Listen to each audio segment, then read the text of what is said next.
T'as joué à Death Stranding? Je l'ai trouvé excellent personnellement. Je sais bien que beaucoup n'ont pas adhéré au concept et je peux comprendre. Et dire que c'est juste un simulateur de marche, c'est passer à côté de beaucoup de choses. Les premières heures, j'ai complètement été happé par l'univers, puis au bout de 4-5 heures, j'ai ressenti une grosse frustration qui a duré bien 3-4 heures, et à partir de là, j'ai complètement plongé dans l'univers. Ce n'est clairement pas un jeu fait pour tout le monde, tellement on est face à quelque chose de différent. C'est comme une œuvre d'art, on peut aimer ou pas, mais en aucun cas dire que c'est mauvais. Après une explosion, la Terre a bien changé, c'est devenu une espèce de purgatoire. La vie a disparu à plusieurs endroits, la pluie accélère le vieillissement, des explosions mystérieuses surviennent, une substance noire apparaît sur le sol, des personnes peuvent revenir à la vie. Les humains ont dû survivre, s'adapter et surtout brûler leurs morts pour ne pas qu'ils deviennent des échoués. Ils se sont enfermés dans des bunkers, dans des lieux clos, séparés par de grandes zones où la nature a repris ses droits et qui sont très dangereuses. Des transporteurs font le lien entre les zones où vivent les humains, ils font des livraisons diverses et indispensables, ces transporteurs peuvent détecter les échoués que tout le monde craint. On joue Sam Porter Bridges qui est un de ces transporteurs. Sam reçoit pour mission de relier la côte est à la côte ouest de l'Amérique grâce à une technologie très spéciale. C'est un réseau de communication appelé réseau chiral qui permet de lier tous les bastions entre eux, partager leurs informations, communiquer, etc. Le scénario avance mais à petits pas. Même s'il est vrai que parfois on se perd un peu dans cet univers plutôt complexe, la narration est bien rythmée mais manque un peu d'intensité, j'aurais aimé que l'on ait plus de cinématiques et de dialogue. L'univers est très original, très dense et complexe, il va falloir bien prendre son temps, ce n'est pas un jeu où au bout de 5 heures on a fait le tour. Il vaut mieux tabler sur les 10-15 premières heures de jeu pour commencer à s'imprégner du concept. On va donc se balader dans ce monde post-apocalyptique avec des paysages à perte de vue, il y aura forcément des ennemis, les échoués, des terroristes qui poursuivent les survivants et les mules,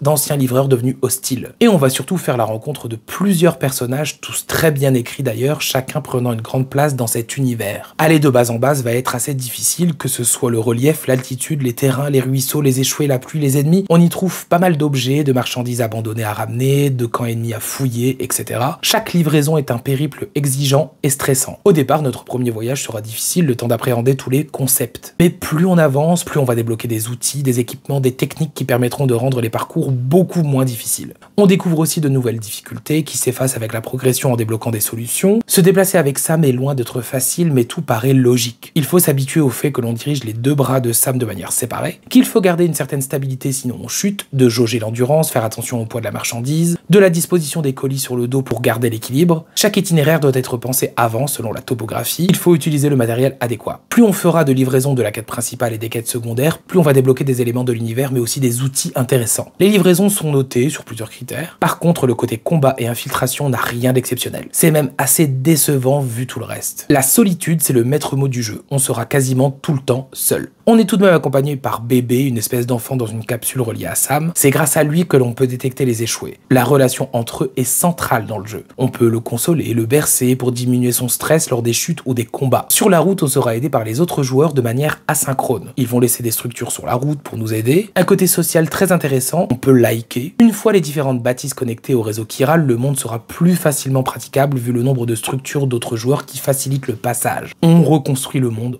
ensemble. La performance capture est exceptionnelle, les visages sont bluffants, leurs expressions prennent tout leur sens, avec d'ailleurs des acteurs formidables et qui nous offrent une prestation géniale. Ça permet de s'identifier mais surtout de ressentir toutes les émotions qu'ils nous offrent. Les paysages sont exceptionnels, c'est magnifique, tout a l'air si naturel, si crédible, c'est très dépaysant. On ressent ce côté solitaire à travers ces contrées immenses, pleines de détails, et c'est en totale opposition avec les intérieurs froids, futuristes, aseptisés. L'OST est l'une des meilleures entendues dans un jeu vidéo et entre en parfait accord avec le ton.